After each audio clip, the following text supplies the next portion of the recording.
तो देखो तो बच्चों आज नंबर थ्योरी की सेकंड यूनिट जो आपका उसका चैप्टर नंबर 5 हम पढ़ रहे हैं। देखो 4 चैप्टर तो करना है, जितना मैंने आपको करवाया कंप्लीट ही किया, 2 एक्सरसाइज है। 5वें चैप्टर को आप बिल्कुल पूरा ना पढ़ो ना, तो जो जो थ्योरम और क्वेश्चन मैं करवाऊँ वो जरूर कर लेना। जैसे 5.1 एक्सरसाइज में थ्योरम्स के प्रूफ करने की जरूरत नहीं है, जो आर्टिकल दे रखे हैं इसके मेनली क्वेश्चन ही पूछता है, जो पूछे हुए हैं वही मैं आपको बता रहा हूँ। पहले तो डेफिनेशन देखो, ग्रेटेस्ट इंटीजर आप जानते ही हो, largest integer which does not exceed x. जैसे आप 4.5 के ग्रेटेस्ट इंटीजर की वैल्यू निकालोगे तो क्या कहेंगे, यहां तक के इंटीजर्स में जो लार्जेस्ट इंटीजर है वो आएगा। 4.5 तक के इंटीजर्स में लार्जेस्ट इंटीजर कौन है, 4। 5 तो बड़ा हो जाएगा, इससे बड़ा नहीं होना चाहिए। और अगर ये इंटीजर होता, मान लो 5 ही होता, तो इसकी वैल्यू क्या आ जाती, 5। जैसे ग्रेटेस्ट इंटीजर आप 9 का लेते हो तो कितना लिख दिया जाएगा, 9। अगर इंटीजर है तो इटसेल्फ आ जाएगा, और कोई डेसिमल वाली वैल्यू है तो उससे जस्ट पहले जो इंटीजर है ना वो लिखा जाएगा। कोई डेसिमल की वैल्यू तो क्या आएगा, उससे जस्ट पहले, उससे पहले जो इंटीजर है वो आंसर आ जाएगा। समझ आ गया ना ग्रेटेस्ट इंटीजर का मीनिंग? ठीक है, पढ़ी चुके हो तो अब छोटी क्लासेज में भी आ चुका है। उसके बाद इसकी जो ये आर्टिकल से लिखे हुए ये कुछ पढ़ने की जरूरत नहीं है आपको, आप सीधे क्वेश्चंस पे आइए। एग्जाम्पल नंबर 1 निकालो सभी अपनी बुक में। ये कह रहा है highest power of 3 which is contained in ended factorial. क्या स्टेटमेंट है? फर्स्ट क्वेश्चन जो हम डिस्कस करें वो क्या है, find highest power of 3। Find highest power of 3। 3 की हाईएस्ट पावर बताओ, which is contained in, which is contained in ended factorial. क्या का समझ आ गया? हाईएस्ट पावर ऑफ 3 बतानी है which is contained in ended factorial. Means 100 के फैक्टोरियल में 3 की हाईएस्ट पावर की बड़ी से बड़ी कितनी पावर आएगी वो आपको निकालना है। क्लियर है? क्या लिखा है ये? एंडेड फैक्टोरियल है। एंडेड के फैक्टोरियल में 3 की हाईएस्ट पावर कितनी आएगी उसको निकालने का प्रोसीजर। तो इसी में सुन लो आप, एन बाई पी निकालेंगे। एन तो यहाँ पर एंडेड हो गया, और पी के ले लेंगे उसे प्राइम को। एन एंडेड और पी ले लिया 3, तो एन बाई पी का आप ग्रेटेस्ट इंटीजर निकालना पहले, दैट इज एंडेड बाई 3, इसका ग्रेटेस्ट इंटीजर। तो ये 33 इंटू 1/3 आएगा। ग्रेटेस्ट इंटीजर तो इंटीजर होगा नहीं, यहां तक largest integer that is 33। Clear है? फिर जैसे आप इसका निकाल लो, एन बाई पी स्क्र का निकालो। एन बाई पी स्क्र के ग्रेटेस्ट इंटीजर की वैल्यू निकालेंगे तो एंडेड बाई 3 स्क्र, ये यूं कह दो वो तो 33 आ ही गया, उसे 3 से डिवाइड करते 11 आ जाएगा, इंटीजर है तो इटसेल्फ आएगा। फिर एन बाई पी क्यूब निकालो, तो पी स्क्र से डिवाइड करके तो ये आया ही था, इसे दोबारा 3 से डिवाइड कर दो, 3 और 2/3 आ जाएगा। इसके ग्रेटेस्ट इंटीजर की वैल्यू 3 आ जाएगी। फिर एन बाई पी की पावर 4 ले दीजिए, दैट इज 3/3, इसका ग्रेटेस्ट इंटीजर लेंगे तो 1 आएगा। और देन एन बाई पी की पावर 5, तो ये आ जाएगा 1/3, इसके ग्रेटेस्ट इंटीजर की वैल्यू क्या बन जाएगी, 0। समझ आ गई ना ये बातें? N by P square, N by P cube, N by P की पावर 5, इनकी वैल्यूज निकालते रहेंगे। अब आगे लिखेगा highest power of 3। Highest power of 3 contained in, highest power of 3 contained in ended factorial. क्या एंडेड के फैक्टोरियल में 3 की हाईएस्ट पावर जो आएगी वो लिख देते हैं, दैट इज एंडेड बाई 3 का ग्रेटेस्ट इंटीजर प्लस एंडेड बाई 3 स्क्वायर इसका ग्रेटेस्ट इंटीजर, प्लस एंडेड बाई 3 का क्यूब इसका ग्रेटेस्ट इंटीजर, प्लस में एंडेड बाई 3 की पावर 4 इसका ग्रेटेस्ट इंटीजर, और प्लस में एंडेड बाई 3 की पावर 5 इसका क्या लेंगे हम, ग्रेटेस्ट इंटीजर। ठीक है, इनकी वैल्यूज निकाल लेंगे। अब इनका सम कर लो, क्या क्या बन के आए, तो 33 आया, देन 11 हो गया, देन 3 हो गया, देन 1 और then plus 0 equal to that is 48। तो इस एंडेड के फैक्टोरियल में 3 की पावर कितनी आएगी, 48 इंटू समथिंग जो भी आएगा वो लिख देंगे। बस इतना ही बताना आपको, 48 है, कितनी पावर है, 48। तरीका समझ आ गया? प्राइम पावर फैक्टराइजेशन वाले तरीके से नहीं होगा, एंडेड का फैक्टोरियल ही कैलकुलेट होके नहीं देगा, तो यही प्रोसीजर यूज करेंगे।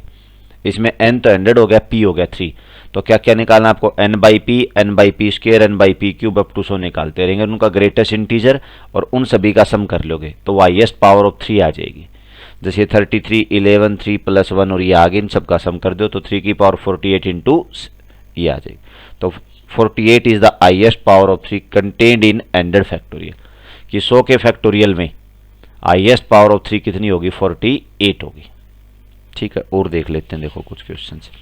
हाँ, ये क्वेश्चन जरूर कर ले लें इसके, जो मैं आपको करवा रहा हूं ना उन सभी को जरूर पढ़ के जाना है।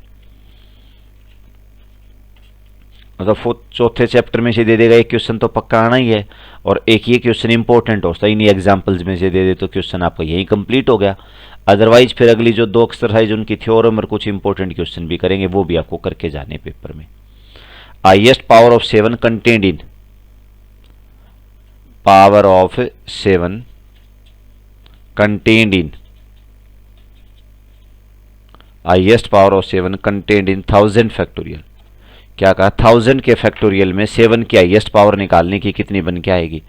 तो इसके लिए देखो, आप इस 1000 को पहले 7 से डिवाइड करो, उसका ग्रेटेस्ट इंटीजर लेना, कितना बन के आएगा बताओ, 142 इंटू 6/7 आएगा, और इसे कंप्लीटली सोल्व करोगे तो 142 आएगा।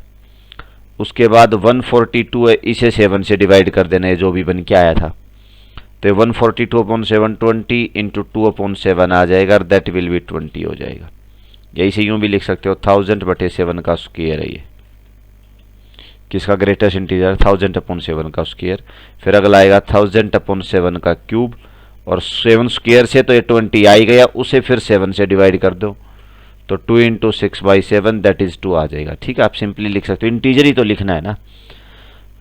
1000/7 की पावर 4, तो 7 क्यूब से डिवाइड करके ये आएगा, इसे फिर 7 से डिवाइड कर दो, इसका greatest integer that will be 0। Clear है, तो अब हम लिख देंगे हाईएस्ट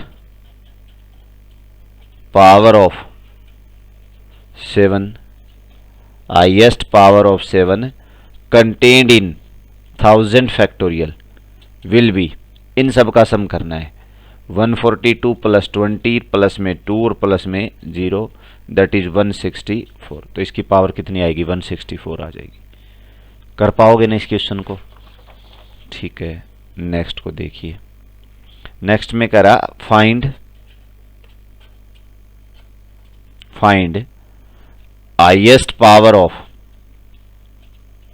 प्राइम की नहीं पूछ रहा, अब 9 दे दिया, दैट इज 3 का square, which divides, highest power of 9 which divides, जो डिवाइड करे किसको, 365 के फैक्टोरियल को। स्टेटमेंट समझ आ गई। हाईएस्ट पावर ऑफ 9 बतानी है जो किसको डिवाइड करती हो, 365 के फैक्टोरियल को। 9 का मतलब हो गया 3 का स्क्वायर। क्लियर है यहां तक का काम। 9 का मतलब क्या, 3 का स्क्वायर। तो 3 स्क्वायर की हाईएस्ट पावर बतानी है जो किसको डिवाइड करती हो, 365 के फैक्टोरियल को। तो देखो इस केस में n की वैल्यू तो 365 आ जाएगी और p की वैल्यू 3 बन जाएगी। n तो 365, p हो गया 3, तो n बाई p का ग्रेटेस्ट इंटीजर निकालेंगे, that is 365 divided by p, ये आ गया 3। इसे डिवाइड करके देखोगे तो 1 to 1 आ जाएगा। उसके बाद निकालते हैं n बाई पी स्क्वायर, इसका ग्रेटेस्ट इंटीजर, तो ये आएगा 121/3। इसका ग्रेटेस्ट इंटीजर की वैल्यू कितनी आ जाएगी, 40। क्लियर है नहीं आता का काम। इसके बाद next n by P cube, क्योंकि हम पहले 9 की देखने के बजाय 3 की देखें, क्योंकि प्राइम के लिए हमने प्रोसीजर पढ़ा है, फिर प्राइम के स्क्वायर के लिए क्या करेंगे वो बाद में देख लिया जाएगा, अरेंज कर देंगे। n बाई पी क्यूब को निकालोगे तो कितना आएगा बोलो, बस 40/3, 13 ही आ जाएगा ये। फिर n बाई पी की पावर 4 निकालोगे, दैट इज 13/3, 4 आ जाएगा। और फिर n बाई पी की पावर 5 निकालेंगे, 4/3, 4/3 का ग्रेटेस्ट इंटीजर 1 आएगा। ठीक है, यहां तक का काम, ये वैल्यूज बन के आती रहेंगी। अब ये जो 1 आपका बन के आ गया, इसके बाद आगे का जो काम है उसे देखना क्या करेंगे हम। एक और कैलकुलेट करना पड़ेगा, that is n by P की पावर 6। क्या टर्म निकालेंगे, n बाई पी की पावर 6, दैट विल बी 1/3 इसका ग्रेटेस्ट इंटीजर, इसकी वैल्यू क्या बन जाएगी 0। अब इन सब का सम कर देना आप, तो ये आएगी highest power of 3, highest power of 3 which divides, highest power of 3 which divides 365 factorial, कि 365 के फैक्टोरियल में 3 की हाईएस्ट पावर कितनी आएगी, क्या क्या होगी बोलो सब। 1 to 1 प्लस का 40 प्लस का 13 प्लस का 4 प्लस 1 और प्लस में 0, ये आएगी उसमें 3 की हाईएस्ट पावर। और इन सभी क्वांटिटीज का सब सम करोगे तो कितना बन जाएगा 179। किसकी कुल होगा, क्लियर है 179, ये कैलकुलेशन कर लेना। तो 365 के फैक्टोरियल में 3 की पावर तो 179 आएगी, इंटू समथिंग आएगा। आपको 3 का स्क्वायर चाहिए, 9 की पावर चाहिए, तो इसे 2 लिख करके ये 2 से डिवाइड करो, 2 8 16, 2 9 में 18, एक बचेगी ना, तो 3 की पावर 1 इंटू अलग से लिख देंगे। तो 9 की पावर कितनी होगी 89, इंटू में जो भी आएगा, तो 89 आंसर आ जाएगा आपका। आंसर कितना होगा, आंसर समझ आ गया 89। तो 9 की पावर 89 आएगी। मैंने क्या किया समझ आ गया भाई, 3 की पावर इतनी आएगी, 3 स्क्वायर चाहिए तो 2 इंटू समथिंग लिख लो। अब ये परफेक्ट तो मतलब मल्टीप्लीकेशन इसकी इक्वल तो आएगी नहीं, 178 आएगी, फिर ये 179 है तो एक पावर और जोड़ देंगे, तो 3 की पावर 1 से और मल्टीप्लाई कर देंगे, 3 स्क्वायर क्या बन जाएगा 9, तो 9 की पावर कितनी आ गई इसमें 89, तो 89 आ गई है। क्लियर है। ये आप एक काम और भी कर सकते हैं, जैसे 179 आ गया तो 179 को 2 से डिवाइड करके इसका ग्रेटेस्ट इंटीजर लेना, वो कितना आ जाएगा 89, ये भी ठीक है। क्या क्या समझ आ गया, जो 179 आया है ना, इसे 2 से डिवाइड करके इसका ग्रेटेस्ट इंटीजर ले देंगे, और इसका ग्रेटेस्ट इंटीजर लिया तो कितनी वैल्यू होगी आपकी 89। This will be our answer. कर पाएंगे इसे। फिर नेक्स्ट में कह रहा हाईएस्ट पावर ऑफ 6, अगला जो क्वेश्चन उसे पढ़ना 4 में, highest power of 6, power of 6 contained in 500 factorial. 500 के फैक्टोरियल में 6 की पावर देखनी है। प्रोसीजर तो प्राइम के लिए था, तो 6 को 2 इंटू 3 देख लोगे। तो पहले तो आप देखोगे power of 2, power of 2 in 500 factorial की, 500 के फैक्टोरियल में 2 की पावर कितनी आएगी। और उसके बाद हम क्या देखेंगे, पावर ऑफ 3 इन 500 फैक्टोरियल। पहले तो 2 की पावर देखेंगे कि 500 फैक्टोरियल में कितनी होगी, फिर देखेंगे 3 की पावर कितनी आएगी 500 के फैक्टोरियल में। 2 की पावर देखने के लिए आप 500/2 का ग्रेटेस्ट इंटीजर ले लेना पहले, 500/2 का ग्रेटेस्ट इंटीजर। तो इसकी वैल्यू जब निकालने जाओगे तो क्या बनेगी 250। फिर 500/2 का square, that will B 250/2, completely divide हो गया तो 125 आ जाएगा। फिर आएगा 500 divided by 2 cube, 125 divide by 2 आ जाएगा, यही हो जाएगा 62। फिर आएगा 500 डिवाइडेड बाई 2 का 4, दैट इज 62 डिवाइडेड बाई 2, तो कितने वैल्यू बन जाएगी आपकी 31। क्लियर है। अब ऐसे इन पावर्स को आगे आगे आप लिखते रहो, 2 की पावर्स आती रहेंगी आपकी। कर लोगे, नीचे सोल्व कर लोगे, 9 तक चलेगा ये, 31/2 आएगा, है ना, ऐसे ही आ जाएगा। कर लोगे जैसे पिछले क्वेश्चन में किया था। और ऐसे 3 की पावर निकाल लेना, 500/3 अप टू सोन, है ना, उन सब का सम कर देंगे। तो कुल मिला के 500 फैक्टोरियल में 2 की पावर देखोगे तो वो तो 494 आई भी है, इंटू 3 की पावर देखेंगे तो दैट विल बी 247, और इंटू समथिंग कुछ और आ जाएगा, जो भी आएगा। ये आ गया 2 की पावर ये। तो आपको 6 की पावर देखनी, तो 6 की पावर 247 होगी, इंटू 2 की पावर और बच जाएगी, क्योंकि देखो 3 की पावर तो 2, मतलब 6 की पावर क्या आएगी, इन दोनों का एक तरीके से मिनिमम होगा। या आप समझ गए ना कैसे लिखा मैंने, कंफ्यूजन लग रहा है तो यूं लिखो, 2 की पावर 247 तो अलग से लिख दिया, और इंटू 2 की पावर 247 इसमें से जाएगा, 494 में से 247 गया तो 7 आ गया, 8 में से 4 गया तो 4, और 4 - 2 2, तो 247 ही और बच गया। और इनटू में t, और यहां मैंने लिख दिया 3 की पावर 247। क्लियर है। अब नेक्स्ट स्टेप पे गए तो इन दोनों को कंबाइन करके 2 इंटू 3 उसकी पावर 247 इंटू में ये जो कुछ भी आया था इसे हम बोल दिया। तो 6 की पावर कितनी होगी 247 इंटू। ठीक है, तो आपको किसकी पावर चाहिए थी 6 की ना, तो 6 की पावर कितनी आएगी 247। क्लियर है। यही तरीके से यूं भी कह सकते हो जो भी प्राइम्स उसके फैक्टराइजेशन में आएंगे ना उन दोनों प्राइम्स की पावर निकाल लो, और उन दोनों प्राइम्स की पावर में जो मिनिमम होगी ना वो होगी। जैसे इसकी पावर तो ये आई हुई है, इसकी है, तो मिनिमम कौन है इनमें 247, तो 6 की पावर 247 होगी। कर पाएंगे ना इस क्वेश्चन को, है ना। सिंपल, ये तो देखने की जरूरत है बस, इनमें कुछ नहीं है, और सभी इंपॉर्टेंट है, पेपर में पूछ रखे हैं। एक क्वेश्चन मैं आपको और बताता हूं, तो आप ध्यान से सुनना। 5.1 एक्सरसाइज में आपको केवल वही एग्जाम्पल और वही क्वेश्चन करने जो इस टाइप के जो मैं करवा रहा हूँ। को आर्टिकल वगैरह एक दो दे रखे उनको पढ़ने की जरूरत नहीं हो, पेपर में नहीं पूछेगा। ठीक है, उसके बाद फिर सेकंड और थर्ड एक्सरसाइज का काम और करना है, उनकी इंपॉर्टेंट थ्योरम्स करनी है जो पेपर में आई हुई है विद एग्जाम्पल्स और विद क्वेश्चंस ऑफ एक्सरसाइज। जैसे क्वेश्चन नंबर आपका 5th है, 5वें क्वेश्चन में क्या कह रहा है, highest power of 180, highest power of 180 in 102 factorial.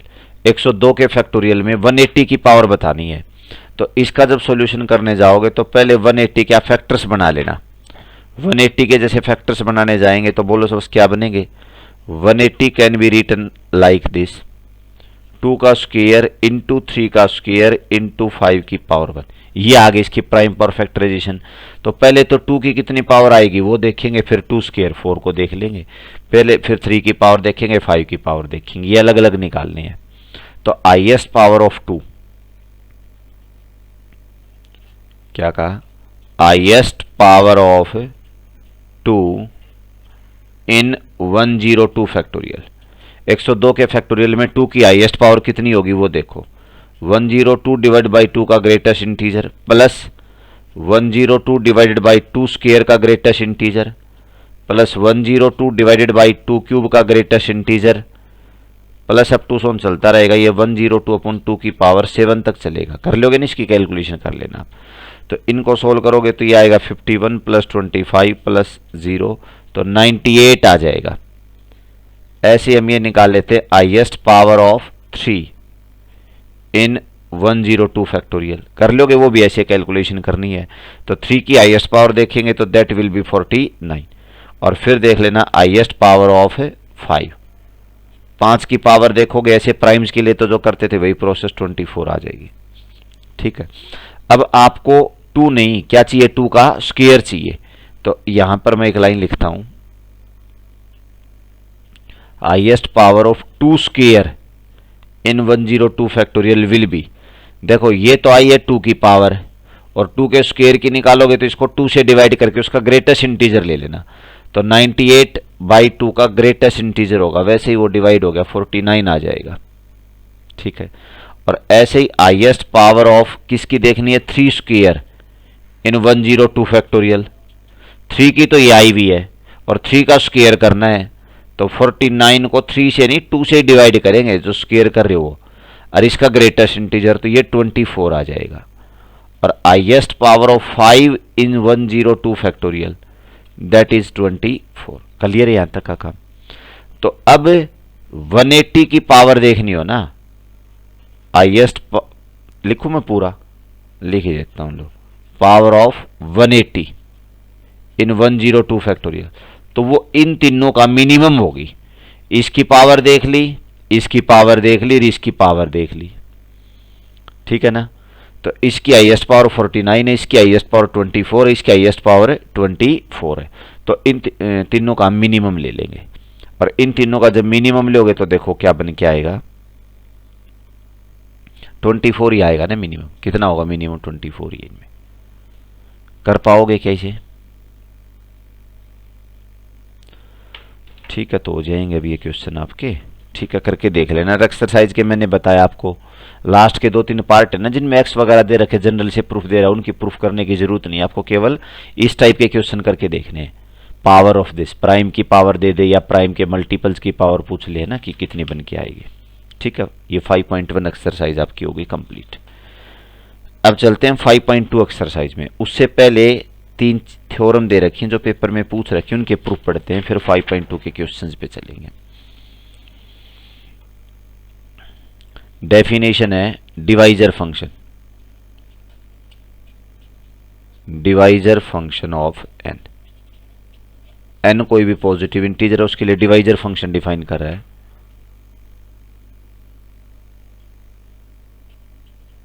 For each positive integer N,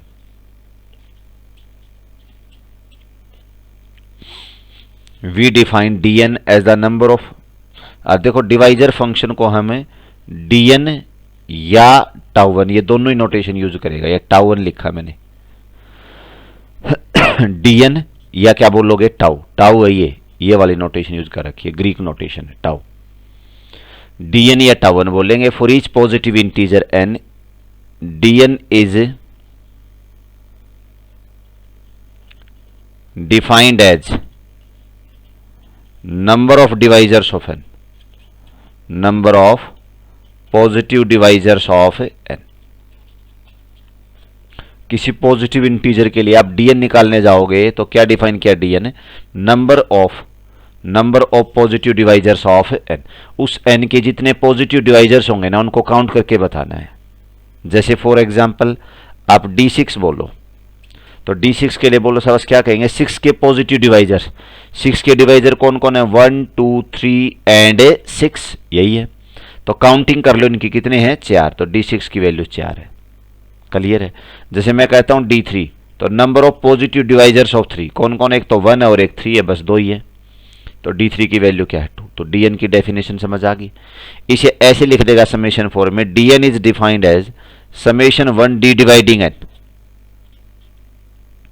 क्या लिखा, DN is summation 1 D dividing N. ये ऐसे खुलेगा। मतलब आपको 1 ऐड करना है, और कितनी बार ऐड करना है, जितने भी ऐसे D मिलेंगे जो इनको क्या करेंगे, डिवाइड। और एक बार 1 ऐड करते रहेंगे तो काउंटिंग ही हो जाएगी एक तरीके से। देखो जैसे आप D की वैल्यू 12 पे निकालते हो तो क्या लिखेंगे, समेशन 1 और D डिवाइडिंग 12। क्या लिखा, D12 बताइए। जैसे DN लिखा है ऐसे D12 है, समेशन 1 D डिवाइडिंग 12। तो 12 के पॉजिटिव डिवाइजर्स लेंगे तो जो जो पॉजिटिव इंटीजर 12 को डिवाइड करेंगे, क्या लेंगे, D की वैल्यू तो 1 हो सकती है जो डिवाइड करेगी 12 को, 2 भी डिवाइड करता है 12 को, 3 भी डिवाइड करता है, 4 भी डिवाइड करता है, 6 भी डिवाइड करता है और 12 भी डिवाइड करता है। कौन कौन डिवाइड करे, समझ आ गया। 1 भी डिवाइजर है, 2 भी डिवाइजर है, 3 भी है, 4 भी है, 6 भी है और 12 भी है। तो इन्हें काउंट कर लेंगे, 1 2 3 4 5 एंड 6। तो D12 की वैल्यू कितनी होगी, 6 होगी आपकी। कितना आ गया, D12 की वैल्यू समझ आ गई, 6।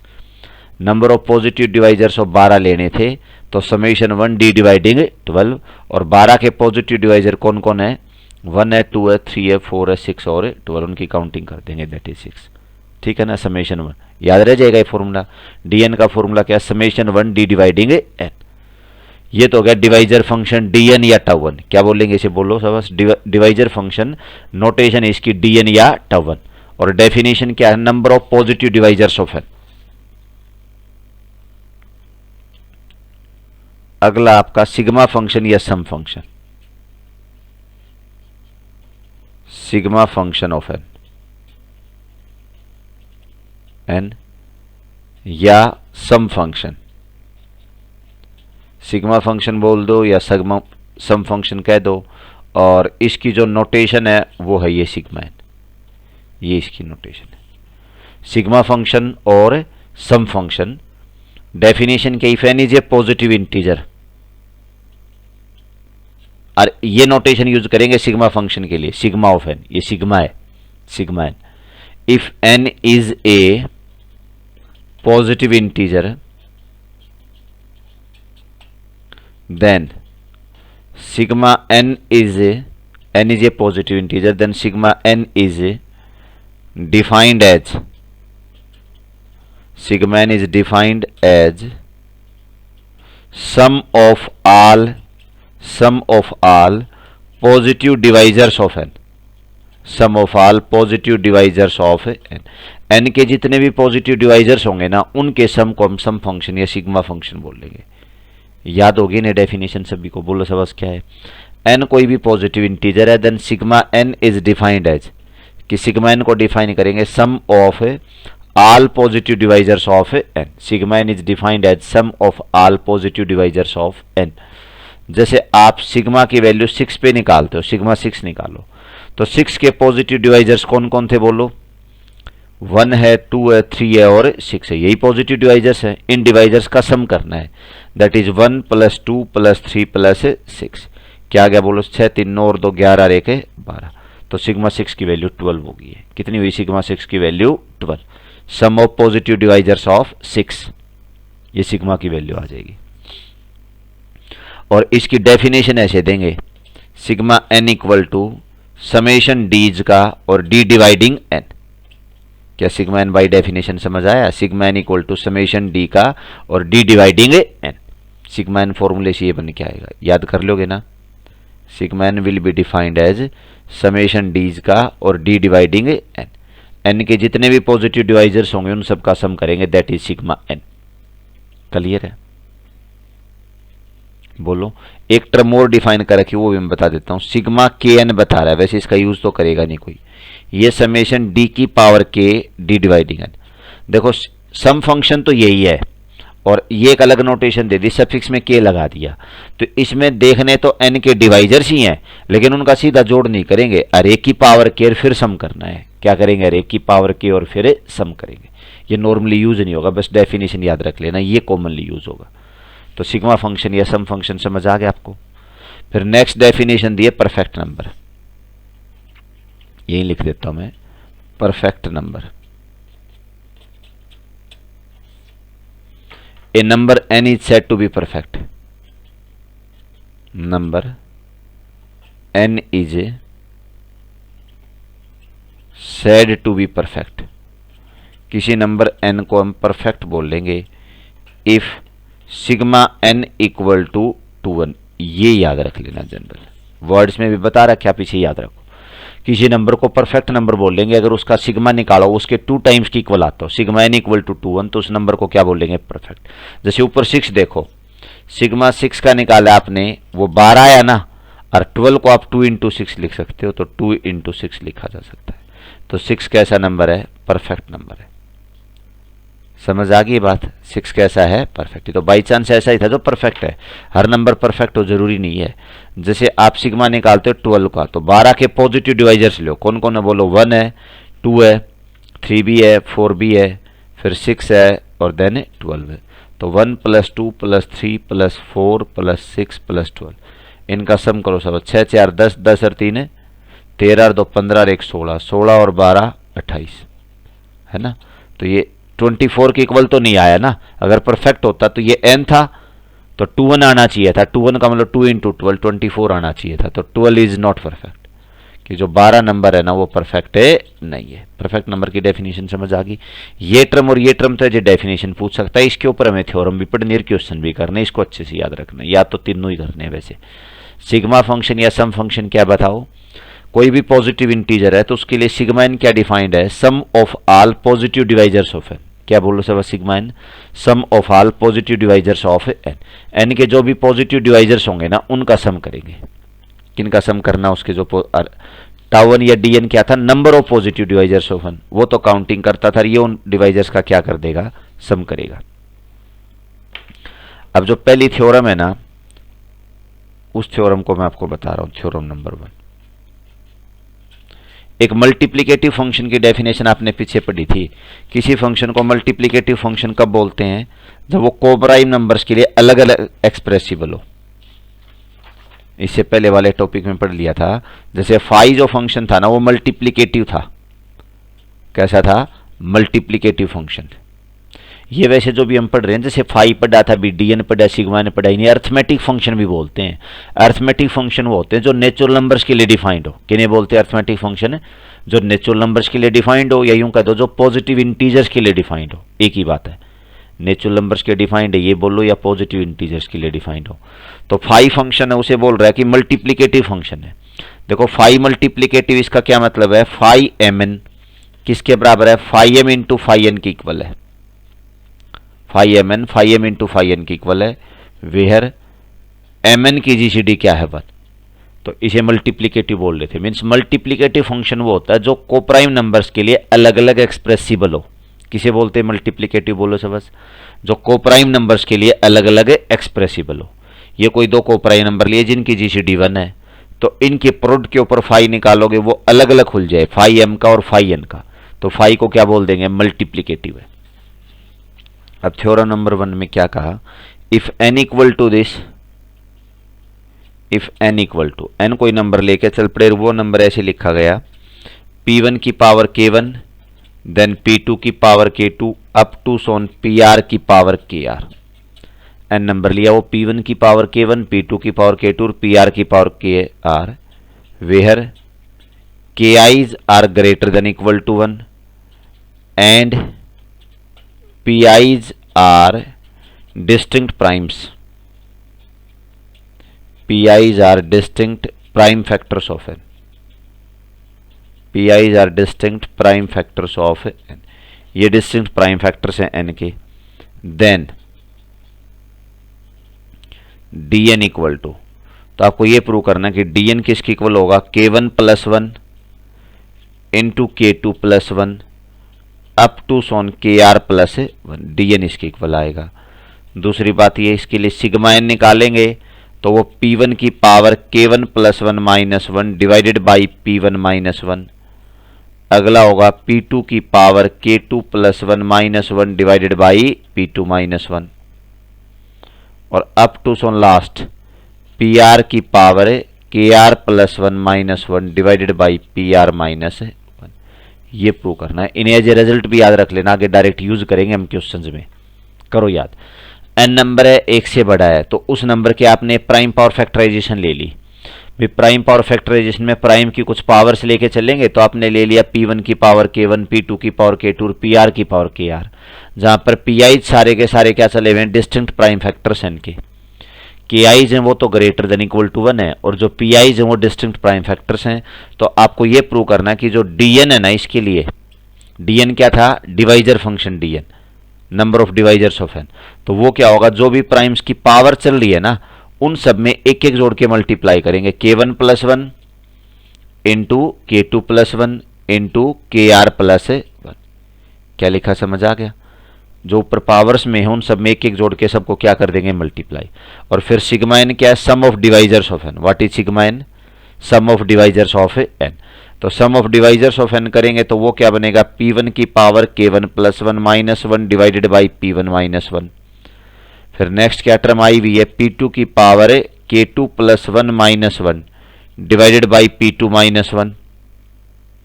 और लास्ट में क्या बना आपका? PR की power KR plus 1 minus 1 divided by PR minus 1। ये बन के आए हुए, क्या बने हुए समझ आ गई? DN तो K1 प्लस 1 जो भी पावर थी उनमें एक एक जोड़ के मल्टीप्लाई करना है। सिग्मा एन कैसे निकालेंगे? P1 की पावर K1 प्लस 1 माइनस 1। ठीक है, अभी इसका प्रूफ पढ़ लेते हैं। इसका प्रूफ देते समय ना एक बात यूज करेगा ये, कि ये जो D और सिग्मा एन ये मल्टीप्लीकेटिव फंक्शंस हैं। मैं लिख देता हूं यहीं पर, जैसे हम पहले पार्ट का प्रूफ पढ़ रहे हैं, रिजल्ट ये यूज करेंगे DN इज मल्टीप्लीकेटिव, कि DN इज ए मल्टीप्लीकेटिव। इसका हालांकि आगे चल करके प्रूफ भी देगा वो। और मल्टीप्लिकेटिव क्या होता है इसका मीनिंग आपको समझ आएगा। ये रिजल्ट यूज करेगा, DN इज मल्टीप्लिकेटिव। और मल्टीप्लिकेटिव फंक्शन वो होता है जो कोप्राइम नंबर्स के लिए अलग अलग एक्सप्रेसिबल हो। कौन सा होता है मल्टीप्लिकेटिव? जो कोप्राइम नंबर्स के लिए अलग अलग एक्सप्रेसिबल हो। तो n जैसे आप ये लेके चल पड़े P1 की पावर K1 इंटू P2 की power K2 up to Son PR की पावर KR, ये n ले लिया है। और ये P1 P2 PR सारे डिफरेंट प्राइम्स हैं, इनकी GCD 1 है, और GCD 1 है तो इनके लिए अलग अलग खुल जाएगा। D इसका लेंगे तो D पूरे का लिया जाएगा, और मल्टीप्लिकेटिव होने की वजह से D किसका आएगा? P1 की पावर K1 का इंटू D किसका बनेगा? P2 की पावर K2 का इंटू D किसका बन जाएगा? PR की पावर KR का। ये D निकालने के तरीके समझ आ गए? बोलो, D P1 की पावर K1 का, D P2 की पावर K2 का, D PR की पावर KR का। और अब देखो एक को मैं निकाल के दिखाता हूं, जैसे D P1 की पावर K1 का, यहां देख लेना। D आप निकालते हो P1 की पावर K1, तो डेफिनेशन क्या है कि P1 की पावर K1 के डिवाइजर्स देखेंगे। क्या देखेंगे इसके डिवाइजर्स। अब जैसे कोई प्राइम नंबर है, मान लो 5 है, 5 की पावर 4 है, इसके डिवाइजर क्या होंगे, एक तो 1 होगा, एक 5 होगा, एक 5 का स्क्वायर होगा, एक 5 क्यूब होगा और 5 की पावर 4। इसके डिवाइजर्स यही आएंगे। These are the only divisors of 5 की पावर 4। प्राइम की कुछ पावर चल रही हो तो इसके डिवाइजर क्या होंगे, 1 तो सबका डिवाइजर होता ही है, बाकी उस प्राइम की पावर्स ही होंगी, 1 2 3 और 4। काउंटिंग करो, 4 तो ये हो गए, देखिए कितने डिवाइजर हो गए, 5। ऐसे P1 की पावर K1 के डिवाइजर्स खोगे तो 1 आएगा, P1 होगा, फिर P1 का स्क्वायर होगा, देन P1 का क्यूब होगा, अप टू सोन P1 की पावर K1, ये डिवाइजर्स होंगे। तो ये पावर 1 से लेके K1 तक तो ये आगे एक ही हो गया। तो कितने डिवाइजर हो गए इसके टोटल, K1 प्लस 1। तो इसकी वैल्यू K1 प्लस 1 आ जाएगी। क्या बनेगी इसकी वैल्यू, K1 प्लस 1। ये पार्ट समझ आ गया क्या, या दोबारा बताऊं, फिर सुन लो। देखो डेफिनेशन अप्लाई करिए, डी ओ P1 की पावर K1, इसका मतलब P1 की पावर K1 के नंबर ऑफ डिवाइजर्स, इसके पॉजिटिव डिवाइजर कौन कौन होंगे, ये प्राइम की पावर है तो इसके डिवाइजर क्या क्या होंगे, या तो 1, या क्या होगा P1, या होगा P1 का स्क्वायर, या P1 का क्यूब, या P1 की पावर है K1, यही बनेंगे। तो K1 तो ये हो गए एक ही है, तो कितने हो गए, K1 प्लस 1। कितने हो गए, K1 प्लस 1। तो यहां से हम लिख सकते हैं कि डी P1 की पावर K1 की वैल्यू, और जैसे ये निकाला ना आपने, ऐसे डी P2 की पावर K2 का निकालने जाओगे तो उसकी वैल्यू बनेगी K2 प्लस 1। जैसे इसमें किया वैसे उसमें K2 प्लस 1, उसके number of divisors K2 plus 1 होंगे, जो पावर उसमें एक जोड़ देंगे। समझ आ गई बात, इसे याद रखो, ये यहां पर पुट कर दीजिए। यहां पुट करोगे तो बोलो बस ये DN की वैल्यू क्या बन के आ जाएगी, ये तो बन गया K1 प्लस 1, और ये क्या बन गया K2 प्लस 1, और ये क्या बन गया KR प्लस 1। तो ये प्रूफ हो गया, इसे जनरली याद भी रख लेना। डी फंक्शन मल्टीप्लिकेटिव है तो कोप्राइम नंबर्स के लिए अलग अलग खुल जाएगा, ये सभी डिफरेंट प्राइम्स हैं, डी सब का अलग अलग ले देंगे। इसकी वैल्यू मैंने निकाल के दिखाई, बाकी सिमिलर लिख देना, मल्टीप्लाई कर देना। ये इसे प्रोडक्ट फॉर्म में आप यूं भी कह सकते हो, प्रोडक्ट ऑफ KI प्लस 1 और I varies from 1 to R। इस बात को प्रोडक्ट फॉर्म में ऐसे लिख सकते हो। पाई का मतलब प्रोडक्ट है, I की वैल्यू 1 से लेके R तक चलेगी। I को 1 लोगे तो क्या बनेगा K1 प्लस 1, I को 2 लेंगे तो क्या बनेगा K2 प्लस 1, और I को R लेंगे तो क्या बनेगा KR प्लस 1। क्या क्या समझ आ गया, K1 प्लस 1, K2 प्लस 1 और KR प्लस 1, उन सब की प्रोड कर दी है तो वो किसकी वैल्यू बन के आ गई, आपकी DN की वैल्यू बन के आई है। क्लियर है ना, किसकी वैल्यू बन के आ गई, DN की, हो जाएगा ये। अब आपको दूसरा केस और करना है, सिग्मा एन की वैल्यू निकालनी। देखो कैसे निकलेगा sigma N.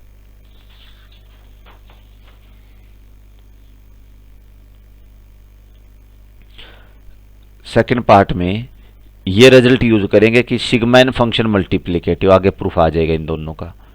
Sigma N is a multiplicative, कि सिग्मा फंक्शन मल्टीप्लिकेटिव है, और सिग्मा फंक्शन मल्टीप्लिकेटिव है तो कोप्राइम नंबर्स के लिए अलग अलग खुल जाएगा। तो n नंबर आप ये लेके चल पड़े, P1 की पावर K1 इंटू P2 की power K2 up to Son PR की पावर KR। सिग्मा मल्टीप्लिकेटिव है तो सिग्मा इनका अलग अलग एक्सप्रेसिबल होगा, क्योंकि डिफरेंट प्राइम्स है तो को प्राइम तो चल ही रही हैं। तो सिग्मा किसका बनेगा, P1 की पावर K1 का इंटू सिग्मा किसका बन जाएगा, P2 की पावर K2 का। अप टू सोन करते करते सिग्मा किसका बन जाएगा, PR की पावर KR का। यहां तक का काम समझ आ गया है, बोलो क्या आया, सिग्मा P1 की पावर K1 का, सिग्मा P2 की पावर K2 का, और सिग्मा PR की पावर KR का। ये फर्स्ट पार्ट क्लियर है, बोलो। अब सिग्मा P1 की पावर K1 का निकालते हो, जैसे ए का देखिए वैल्यूज निकाल लेते हैं। आपने निकाला सिग्मा ऑफ P1 की पावर K1, ये है, तो ये है sum of divisors of this. जैसे सिग्मा एन निकालते हो तो that is sum of divisors of N, N के जो डिवाइजर्स होंगे उनका सम होता है। तो इसके डिवाइजर कौन कौन है, 1 है, फिर P1 है, फिर कौन है P1 का स्क्वायर है, देन कौन है P1 का क्यूब है, अप टू सोन करते करते P1 की पावर K1। कौन इसके डिवाइजर समझ आ गए, 1 हो गया, P1 हो गया, P1 का स्क्वायर हो गया, P1 क्यूब और P1 की पावर K1। तो इन सब का सम करेंगे, that is 1 plus P1 plus में P1 का स्क्वायर प्लस में P1 का cube plus up to so on P1 की पावर K1। बोलो ठीक है कि नहीं, यही बन गया ना। जो डिवाइजर्स पिछले में तो काउंटिंग कर रहे थे और अब इन सब का सम करना है, तो सम करोगे तो ये बनेगा। और ये अब क्या है आपकी जीपी है, क्योंकि इसको इससे डिवाइड करो P1, इसको इससे डिवाइड करो P1, इसको इससे डिवाइड करो P1, और जीपी का सम क्या होता है a इंटू आर की power n minus one divided by r minus one. GP की n टर्म्स होना तो सम ये होता है sum of GP a into r की power n minus one upon r minus one.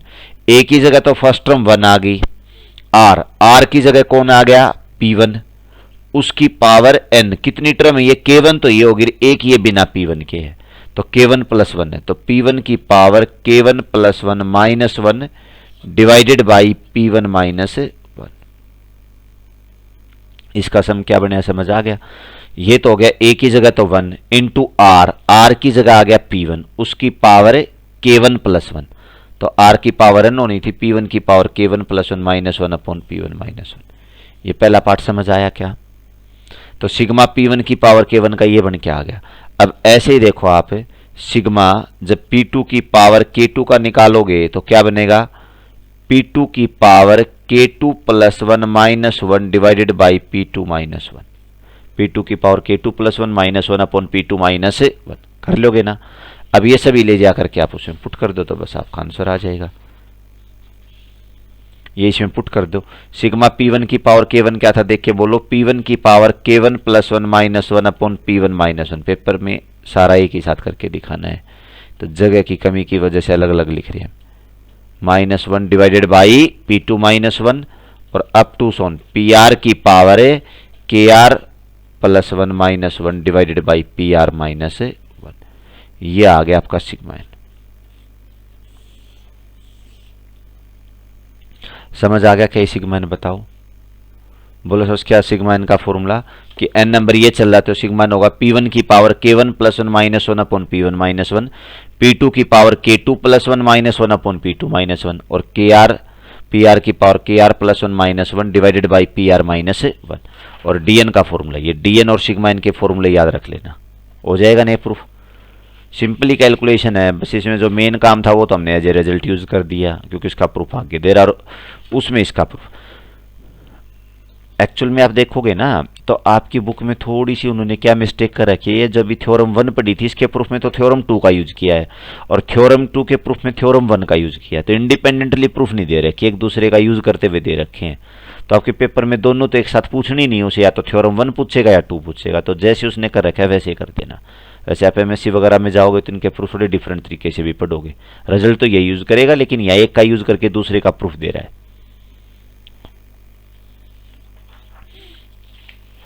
इसमें आपने DN और सिग्मा n के लिए फॉर्मूले निकालने जनरल, जैसे आप छोटे छोटे नंबर्स का तो वैसे भी देख सकते हो। DN होता है number of positive divisors of n, sigma n होता है sum of positive divisors of n। लेकिन कोई बड़ी संख्याएं आ जाएं तो उसकी क्या कर लेंगे हम, प्राइम पावर फैक्टराइजेशन, फिर उसके लिए DN और सिग्मा n लिख देंगे। अभी आगे क्वेश्चन आएंगे भी वो मैं करवाऊंगा आपको, लेकिन पहले थ्योरम करवा देता हूँ 2।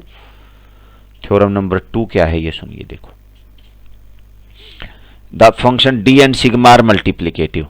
ये कह रहा है DN is multiplicative, DN and sigma n are multiplicative, कि ये दोनों फंक्शन कैसे हैं मल्टीप्लीकेटिव। आपको इस बात का प्रूफ देना है।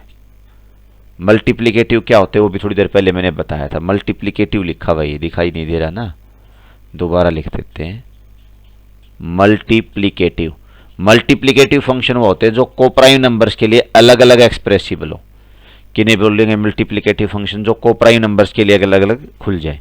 तो जैसे पहले आपको D को मल्टीप्लीकेटिव प्रूव करना है तो ये शो करना पड़ेगा DMN equal to DM into DN के बराबर हो। क्या का समझ आ गया, DMN किसके बराबर हो, DM इंटू DN वेहन या वेहर, MN की GCD क्या हो 1, M और N की GCD 1 होती है, अलग अलग खुल जाए तो D फंक्शन मल्टीप्लीकेटिव बन जाएगा। ठीक है, तो पहला पार्ट तो ये, इफ आइदर ऑफ M और N equal to 1 then proof is obvious. कौन सा, एक भी 1 है तो प्रूफ ऑब्वियस, दोनों ही 1 है तो प्रूफ ऑब्वियस हो ही गया। देखो कैसे, मान लो आप M को 1 लेके चलते हो तो ये लेफ्ट हैंड साइड क्या बनेगी, DN रह जाएगा, या M को 1 ले लिया तो D1 बन जाएगा, ये DN होगा। D1 तो 1 ही होगा ना, 1 का डिवाइजर तो 1 ही है, तो ये DN ही बन गया। तो ये लेफ्ट साइड और ये राइट साइड, लेफ्ट DN बन गई और राइट हैंड साइड है वो भी क्या बन गई है, राइट हैंड साइड थी सोल्व करी तो वो भी डी एन, तो इक्वल ही हो गए, तो रिजल्ट इज ऑब्वियस। पहला केस समझ आ गया, जब एम और एन दोनों में से कौन सा भी वन हो, दोनों वन हो चाहे कौन सा एक वन हो, तो रिजल्ट ऑब्वियस है। कैसे देंगे, क्लियर है ना। जैसे आप एम को यहां पर वन पुट कर देते हो तो ये डी एन बच जाएगा लेफ्ट हैंड साइड में, और राइट हैंड साइड में यहाँ वन लोगे तो डी वन बनेगा, और डी वन की वैल्यू वन होती तो डी एन ही बनेगा, तो लेफ्ट और राइट दोनों बराबर आ गई, तो result is true in this case. तो अब हम वो केस डिस्कस करते हैं। So let m greater than 1 and n greater than 1, m और n दोनों को एक से बड़ा ले लेते हैं, उस केस में इस बात का प्रूफ देना है। और एक से बड़े नंबर हैं तो उनकी क्या की जा सकती है, प्राइम पावर फैक्टराइजेशन।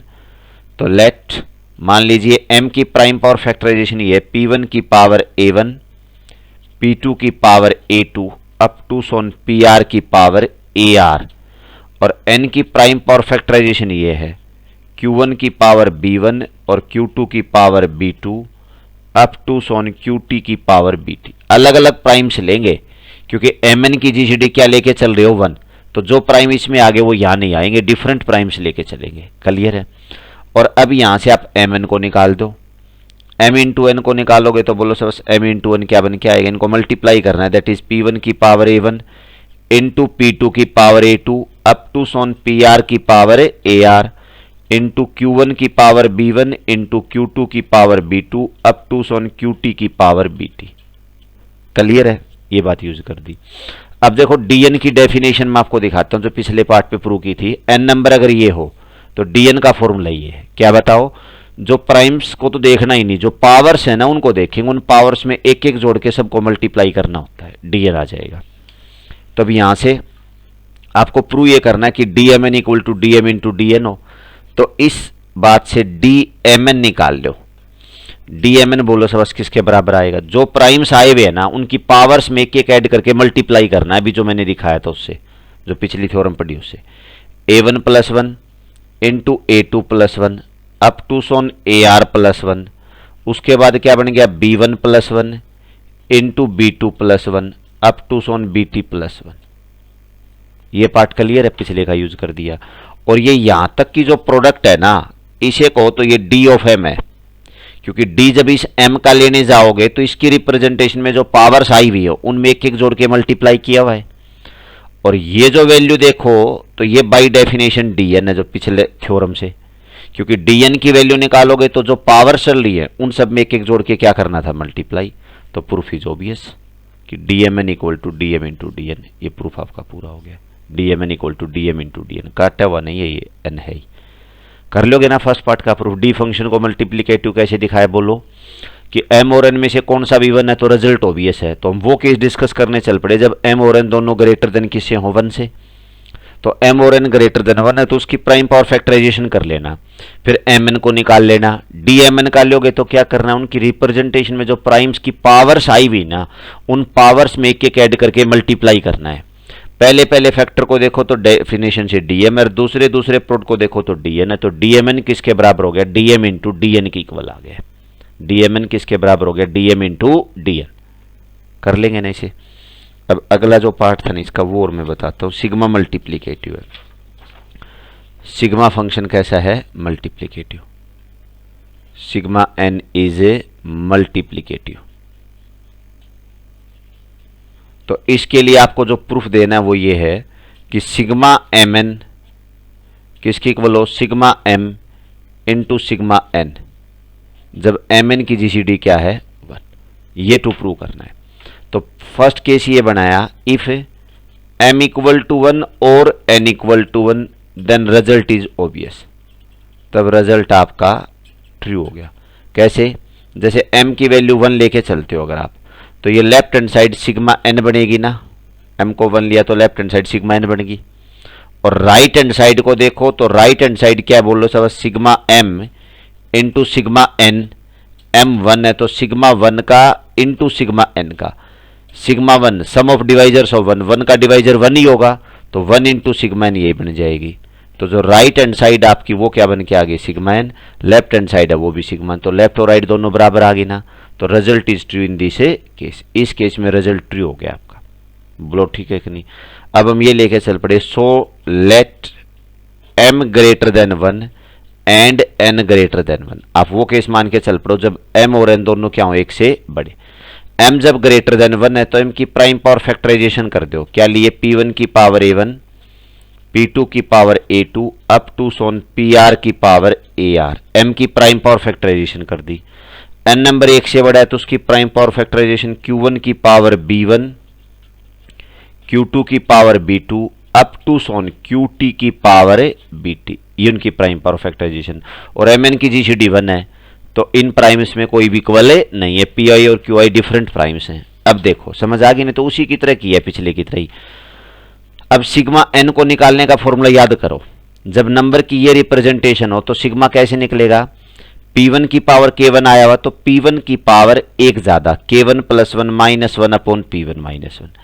इसके कोरस्पॉन्डिंग क्या आएगा, p2 की power k2 plus 1 minus 1 upon p2 minus 1। इसके कोरस्पॉन्डिंग क्या आएगा, pr की power kr plus 1 minus 1 divided by pr minus 1।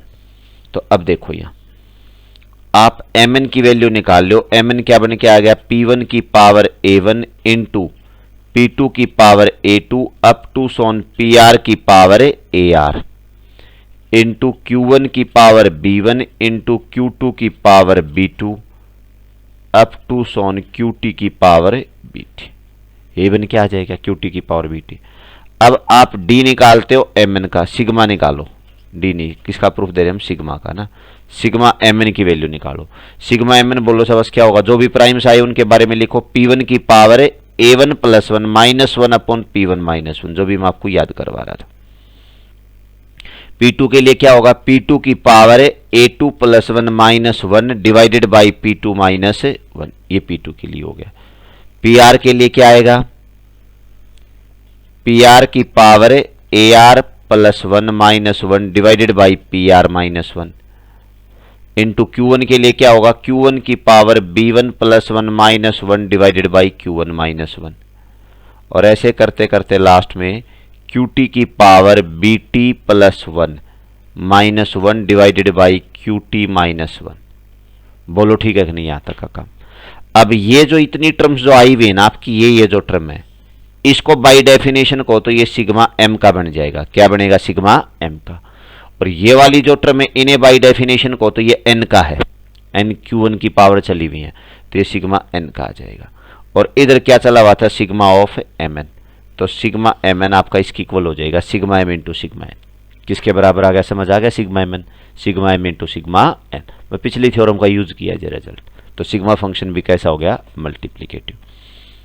अब देखो अगली थ्योरम है, 2-3 पार्ट और हैं, वो आए हुए तो नहीं है तो उनको छोड़ भी सकते हो, फिर भी आप करो तो देखो एक पार्ट और मैं आपको बता देता हूँ। लेकिन जो पेपर में पूछ रखे ना वो जरूर पढ़ के जानी है इन एक्सरसाइज में। थ्योरम नंबर 3 चलो और कर लेते हैं, बाकी फिर क्वेश्चन ही करेंगे हम। For any integer n greater than 1, n greater than 1 कोई भी इंटीजर है, dn इज ओड, कि जो dn जो है ना वो ओड होगा if and only if n is perfect square. क्या का स्टेटमेंट समझ आई, n ग्रेटर देन 1 है तो उसके लिए dn की वैल्यू देखोगे, dn ओड होगा। डिवाइजर फंक्शन निकाला आपने किसी नंबर का, वो ओड आएगा अगर वो n क्या हो, परफेक्ट स्क्वायर हो। तो इसका प्रूफ देते समय देखो हम पहले तो n की प्राइम पावर फैक्टराइजेशन करके चल पड़ो। दैट इज p1 की पावर k1, p2 की power k2 up to Son pr की पावर kr। ये मान लो इनकी प्राइम पावर फैक्टराइजेशन आपकी, ठीक है। अब आप इसके लिए dn जब निकालने जाओगे, dn तो बाय डेफिनेशन dn बोलो सबस क्या होगा, k1 plus 1 into k2 plus 1 up to Son pr की पावर kr ही है, kr प्लस 1। dn का फॉर्मूला यही है, कई बार पढ़ चुके हैं। अब गिवन कंडीशन क्या है कि dn is odd, dn odd होगा इफ एंड ओनली इफ